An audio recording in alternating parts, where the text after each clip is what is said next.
خبریں گردش کر رہی کہ نواز شریف اس وجہ سے واپس آ رہے کہ وہ وزیر اعظم بننے جا رہے ہیں، تو سر کیا اس ایکٹ کا اطلاق تو ماضی کے اوپر بھی نہیں ہوگا، تو کیا وہ واقعی اب بن سکتے ہیں؟ سر اس حوالے سے قانون کیا کہتا ہے؟ نہیں، اب وہ واپس جائیں گے وہاں سے. یہ سیف الرحمان کو قطر سے مل کر یہ آپ دیکھیں گے کہ کوئی نہ کوئی جیسے قطری خط اوپر سے نمودار ہوا تھا، اب بھی کوئی ایسی چیز نمودار ہوگی جس سے ان کے پلیٹلٹس جو ہیں پھر گر جائیں گے، اور پھر ڈاکٹر صاحب انہیں کہیں گے کہ آپ کو ابھی علاج کی مزید ضرورت ہے، اور یہ بڑے تز کو احتشام کے ساتھ پھر واپس چلے جائیں گے، کیونکہ یہ ان کی ساری آس اور امید پر جو ہے پانی پھر گیا ہے. کیونکہ 8-7 کی ریشو سے، ایک ووٹ سے سپریم کورٹ میں یہ ان کا راستہ بند کر دیا ہے، کیونکہ ان کے لیے اپیل کے راستے ختم ہو چکے. اس لیے اس جو کل کا فیصلہ آیا ہے اس میں باقی چیزیں تو اپنی جگہ پر، لیکن جو ان کو فائدہ ملنا تھا کہ اپیل کا حق ان کے لیے کھل جانا تھا وہ، اور ان کا ترین صاحب کا جو اپیل کا حق کھلنا تھا وہ ختم ہو گیا. کیونکہ اس کا اطلاق آئندہ سے ہوگا، اس کا اطلاق ان مقدمات سے نہیں ہوگا جو پہلے فیصلہ ہو چکے.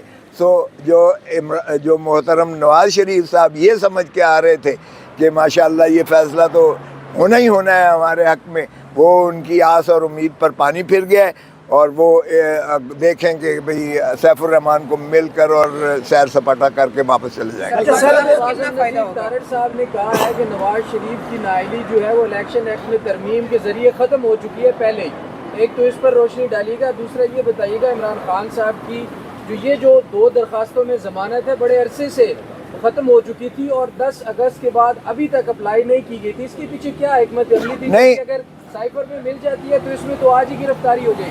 اچھا، وہ آپ کی بات اپنی جگہ پہ رہے، وہ اصل میں فیبن رہ گیا، چونکہ سلمان صفدر صاحب غالباً یہ نیب کے کیسز نہیں کر رہے تھے تو انہوں نے باقی کیسز میں کر دیا. یہ 2 کیسز جو ہے اس میں سے omit ہو گئے. یہ انشاءاللہ ہو جائے گا، ایسا کوئی بات نہیں.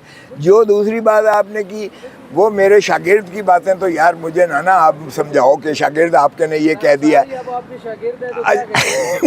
اچھا چلے، وہ سر آنکھوں پر وہ ماشاءاللہ بہت لائق ہیں، قابل ہیں، میں یہ نہیں ان کا کوئی انڈرمائن نہیں کر رہا.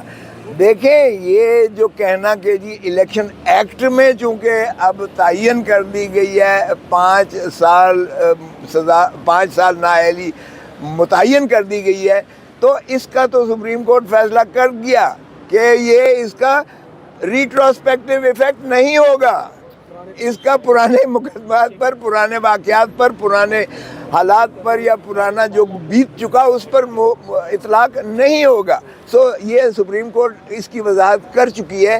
اس کا ان کو پھر بھی نواز شریف صاحب کو فائدہ نہیں ہوگا، دوسروں کو تو شاید فائدہ ہو، ان کو فائدہ نہیں ہوگا. کھوسہ صاحب بتائیے گا کہ آپ بہت بڑے دعوے کر چکے ہیں کہ نواز شریف پاکستان نہیں آئے گا، ٹکٹ کینسل ہو جائے گی، ہر بار کہتے ہیں، ابھی بھی آپ نے اتنے بڑے دعوے پہ قائم ہیں؟ ہاں قائم ہوں، بالکل قائم ہوں. آپ نے سن تو لیا ہے، میں نے تو عرض کیا ہے کہ ابھی وہ قطری خط جس طرح اوپر سے نازل ہوگا، اب بھی کوئی چیز ایسی ہو جائے گی نازل کہ پلیٹلٹ جو ہے وہ کم ہو جائیں گے. کون سی ایسی مشکل بات ہے یہاں سے پلیٹلٹ کو کم کروانا یا بڑھانا یا اس طرح کی رپورٹس جو ہے کرنا. اور ماشاءاللہ ہمیں بے وقوف بنانا تو بہت ہی آسان ہے.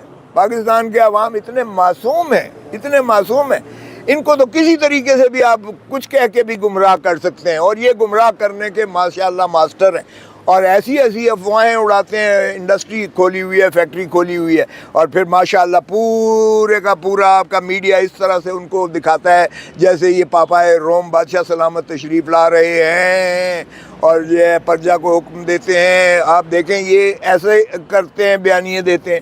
تو اگر اس قسم کے آپ بیانیے دو گے تو میری جو بیچاری مظلوم عوام ہے جو اس قسم پرسی کے عالم میں ہے، جس کا جینا حرام کر دیا ہے، جس کو لوٹ کر ہمیشہ دھرتی ماں کو اس طرح کسی نے نہیں لوٹا جس طرح سے شریف فیملی نے لوٹا ہے. آپ ذرا دیکھیے گا پاک لینڈ میں دنیا کے امیر ترین جگہ پر رہ رہے ہیں.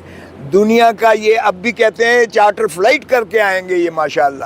پوری کی پورا ٹبر خاندان وہاں جا کر جو ہے مہینے سے بیٹھا ہوا ہے. ساری کی ساری پارٹی جو ہے ماشاءاللہ امیر ترین ہوٹلوں میں رہ رہی ہے.